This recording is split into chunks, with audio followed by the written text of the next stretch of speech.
எனக்கு இன்றைக்கி ஒன் டேலேயே 4 கிளைண்ட்ஸ் இருந்தாங்க. ஃபஸ்ட் லொக்கேஷன் மலுமிச்சம்பட்டியும், செகண்ட் லொக்கேஷன் புளியம்பட்டி. அவங்களோடது முடிச்சுட்டு ஆல்ரெடி அந்த வீடியோ அப்லோட் பண்ணியிருந்தேன். இன்றைக்கி பார்த்தீங்கன்னா 3rd and 4th கிளைண்ட்டோடது பார்க்கலாம். 3rd கிளைண்ட் பார்த்திங்கன்னா எங்கள் டாக்டர் தான். எல்லா டிசைனுமே அவ்வளோ மைன்யூட்டாக வேணும்னு கேட்டிருந்தாங்க.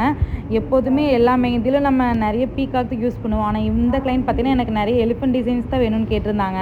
ஸ்டார்டிங்கில் 2 எலிஃபென்ட் டிசைனும் அது பக்கத்துலேயே குட்டி பீகாக்கும் கேட்டிருந்தாங்க. அப்புறம் கீழே பார்த்தீங்கன்னா ஒரு சின்ன சின்ன பேரட்ஸ், அப்புறம் எகெயின் எலிஃபென்ட் டிசைன், அப்புறம் உள்ளங்கையில் அதே மாதிரி எலிஃபென்ட் டிசைன் கேட்டிருந்தாங்க. உங்களுக்கு ஒரு டாஸ்க், இதில் மொத்தம் எத்தனை நான் எலிஃபென்ட் யூஸ் பண்ணியிருக்கேன்னு கரெக்டாக கவுண்ட் பண்ணி சொல்லுங்கள், பீகாக்ஸையும் சேர்த்து. லெக்ஸுக்கும் அதே மாதிரி தான் எனக்கு பீகாக் டிசைன் வேணும்னு கேட்டிருந்தாங்க. 4th கிளைண்ட் பார்த்தீங்கன்னா உண்மையாலுமே நாங்கள் பேசிட்டு எந்த வீடியோவுமே எடுக்க முடியல. ஏன்னா அந்தளவுக்கு நாங்கள் 3 பேருமே பேசிகிட்டு இருந்தோம். மெயின் பார்த்தீங்கன்னா அவங்க அண்ணி நல்லா பேசிகிட்டு இருந்தாங்க. இந்த டிசைன் ஆல்ரெடி பார்த்துருப்பீங்க. எனக்கு ரொம்ப ரொம்ப பிடிச்ச நம்மளோட சிக்னேச்சர் பீகாக் டிசைன் தான் கேட்டிருந்தாங்க.